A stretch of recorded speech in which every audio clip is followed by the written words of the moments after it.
সকাল সকাল ঘুম থেকে উঠে দেখি অনেক জোরে জোরে বিদ্যুৎ চমকাচ্ছে আর বাইরে প্রচন্ড বৃষ্টি হচ্ছে। আর দেখো বাড়ির সামনেটা কতটা জল জমে গেছে। তার উপর আমার গায়ে ছিল হালকা জ্বর, তাই আমি এখানে একটু স্মুদি খেয়ে নিলাম। স্মুদিটাও হালকা গরমই ছিল, খেয়ে বেশ আরাম হলো। আর এদিকে দেখো আমার ঠোঁটে জ্বর ঠোসাও উঠে গেছে। আমার ফ্রেন্ড যখনই শুনেছে যে আমার গায়ে জ্বর আর জ্বর ঠোসাও হয়েছে ঠোঁটে, তো ও আমাকে এখানে নিয়ে যাচ্ছিল ডাক্তারের কাছে। তুই আমাকে কেন বকছিস বল?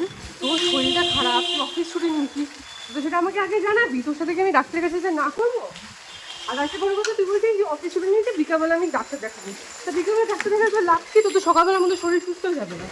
তুই সকালবেলা ওষুধ খেলে বিকালবেলাটা ভালো লাগলে কালকে অফিসে যেতে পারবি। তুই তো আমাকে জোর করলি ডাক্তারের কাছে জ্বর। শরীর খারাপ ডাক্তারের কাছে যাবি না? আমি তো যেতামও না, মনে হয় বাড়িতেই থাকতাম হয়তো অফিস ছুটি নিয়ে। এটা কোনো একটা রিজন, হয়তো কোনো ভিটামিনের অভাবে হচ্ছে বা ভাই দিনগুলো ভুলিস না।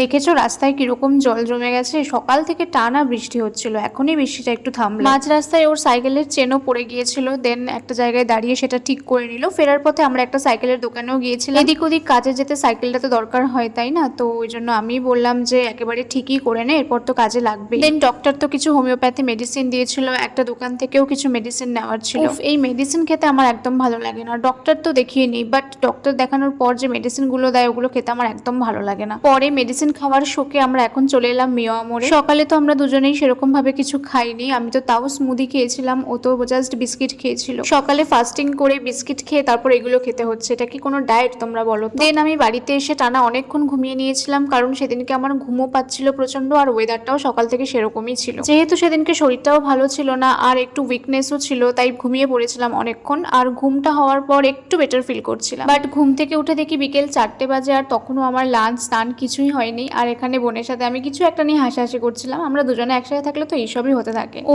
শুধু আমি না, সেদিনকে খেতে খেতে সবারই লেট হয়ে গেছিল, আর মেনুতে ছিল সব ভেজ আইটেম। সো ইয়েস, এইভাবেই কাটলো দিনটা। তোমরা ফেসবুক থেকে দেখলে আমার পেজটাকে ফলো করে দিও, আর ইউটিউব থেকে দেখলে আমার চ্যানেলটা সাবস্ক্রাইব করে দিও। Stay tuned with this planet.